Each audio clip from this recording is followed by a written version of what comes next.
The Algarve, the extreme southwestern point of mainland Europe, coming from the Arabic name Algarve, meaning the West. With over 130 miles of coastline, it is home to arguably some of the most beautiful beaches in all of Europe. But with Northern Europeans and now Americans flocking to the crowded beaches, is it still worth a visit? Well, today we are going to be exploring some of the hidden gems of the Algarve and talking about some of the places you might want to avoid.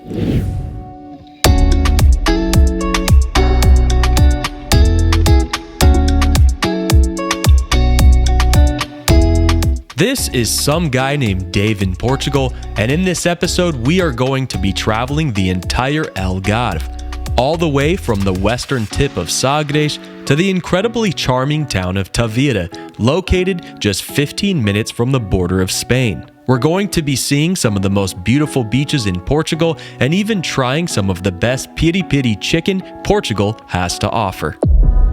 First on my list is one of my top recommendations for Algarve, Sagres.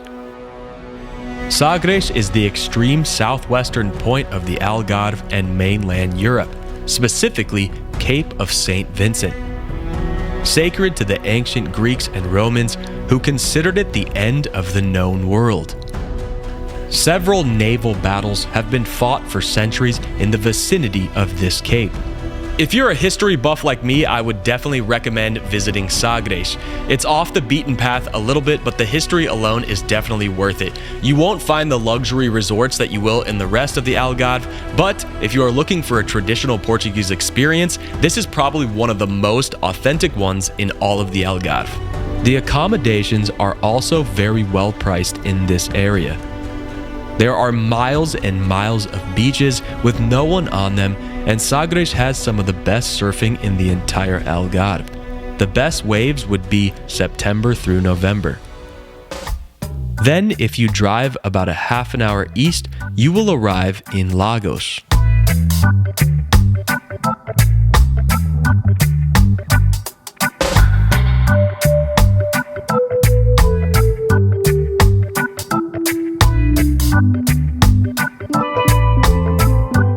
For some reason, when Americans come to visit the Algarve, they always want to come to Lagos. Maybe they think that the name is cool, or they're getting it confused with Lagos, Nigeria. But to be honest, Lagos was probably my least favorite place to visit after Albufeira.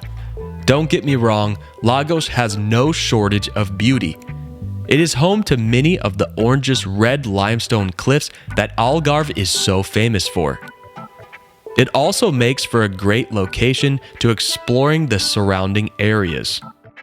The Lagos Fortress is really cool to visit, and walking around the charming city center is very nice in the daytime. However, after nightfall, the town of Lagos felt a bit rough to me. I honestly woke up the next day in Lagos wondering if the Algarve was just going to be one big tourist trap. A day trip here was enough for me. But then my pessimism changed when I drove about 30 minutes east to the beautiful, charming town of Carvoeiro. Carvoeiro was exactly what I imagined the Algarve would be like after seeing pictures on the internet. I was lucky enough to stay in this wonderful Arabic-influenced villa that is still one of my favorite places I've stayed in all of Portugal to date. Naturally, the first thing I did was walk down to the ocean to see the sunset, and I had no idea what was in store for me.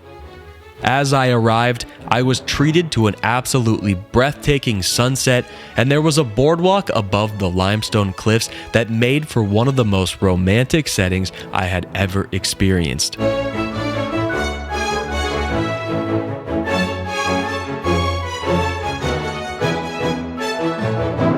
This is not a place that you would come if you're looking to party or club, as there's not many options for things like that. But if you're looking for nice relaxation and serenity, then I think Carvoeiro is definitely possibly the place for you.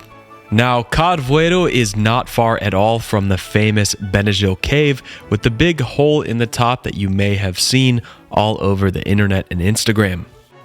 The charming village center is in between two large cliffs where there is a small beach that I have been told gets insanely crowded during the summer months.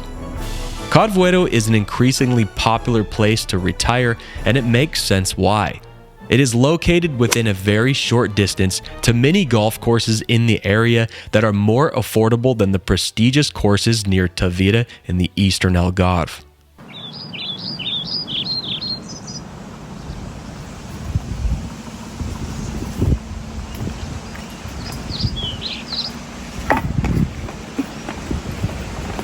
If you're an adventurous guy like me that needs an espresso but there's no cafe nearby, I have the solution.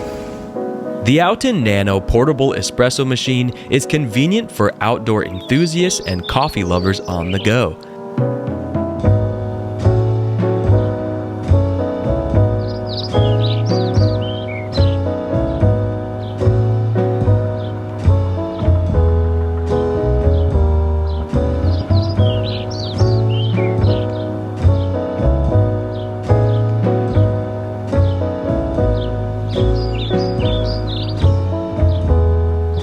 If you're interested in getting one for yourself, click the link in the bio below and use the coupon code DAVEINPORTUGAL to get 10% off. Now, back to the episode.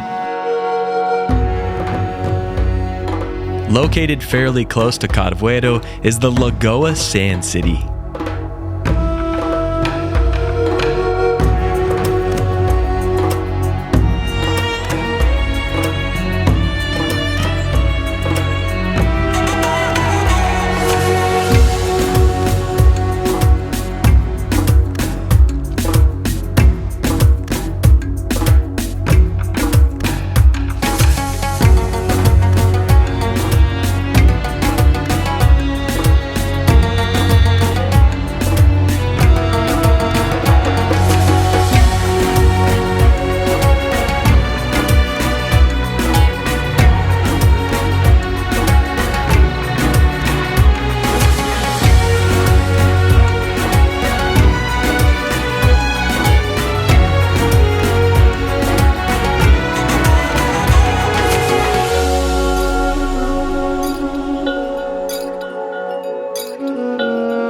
This attraction is great for kids, but I had a pretty good time as well.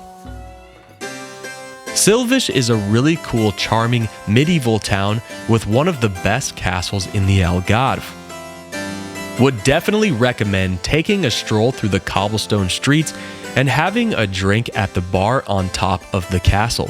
When was the last time you had a glass of wine on top of a castle? There is a beautiful park in the valley below the castle that is lined with really nice cafes where you can spend a delightful afternoon. I would recommend adding a day trip to Silves to your itinerary if you enjoy castles. Then it was time to set out to the party capital of the Algarve, Albufeira. On the way, I was told to stop in Guia for some of the best piri-piri chicken, and it was certainly some of the best chicken I've ever had. There are multiple chicken places in Guia, and you can't go wrong with any of them.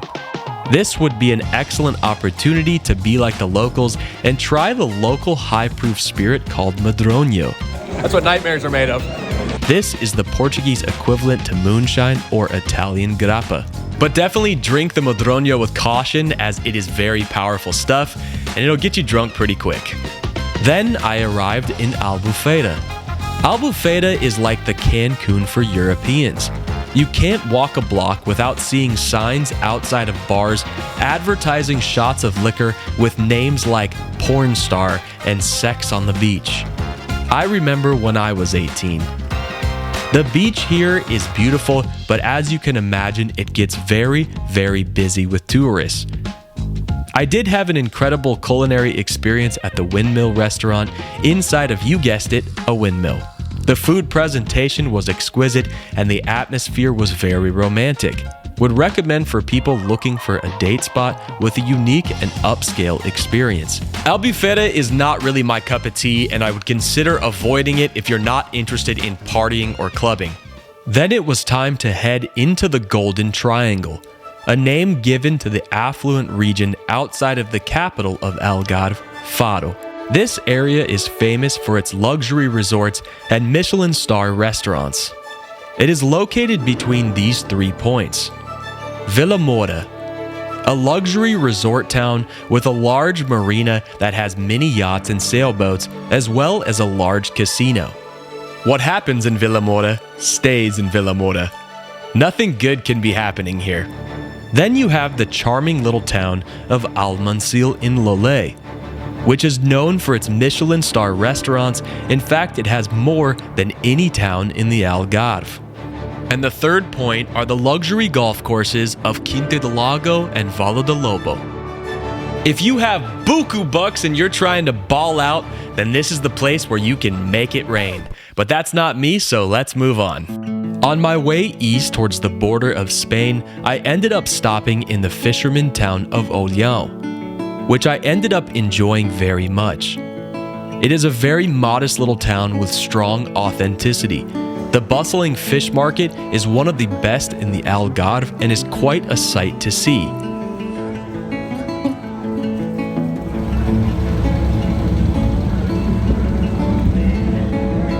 Olio is known for its cubism architecture that has a very unique feel to the rest of the Algarve and Portugal, which brought many well-known Portuguese artists, writers, and photographers to Olio in the first half of the last century. This is my kind of place, and I even considered possibly moving here. By the time you come this far east, the limestone cliffs will have disappeared, and the only beaches you will find are on the islands off of the shore, which Olio has 2 reachable by daily ferry rides. I wish I could have stayed longer, but it was time to move on what would become one of my favorite towns in the entire Algarve, Tavira. Tavira is one of the most charming towns in the entire Algarve in my opinion. Its origins date back 1,000 years BC and was an important port to the Romans until it was conquered by the Moors in the 8th century. Today, Tavira is a mix of Arabic and Roman architecture, which makes it unique to the rest of the Algarve. It is, in my opinion, one of the most romantic towns in the Algarve, and I would highly recommend planning a visit if you are with your significant other. As you can see, the Algarve has a lot to offer, and I've only began to scratch the surface in this video.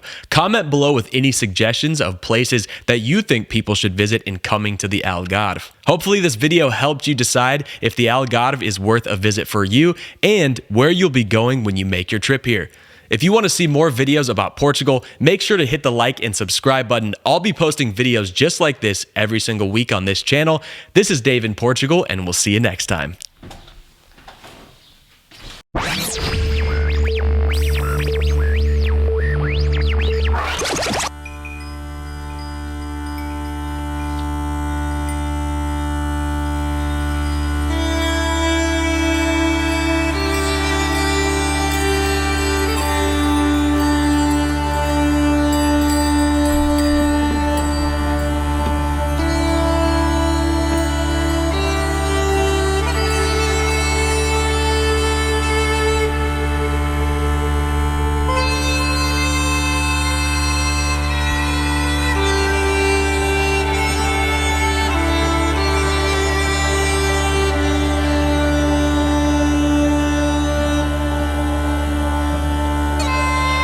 Tomorrow, my children, we are all saints, but today is the only day the devil is beautiful.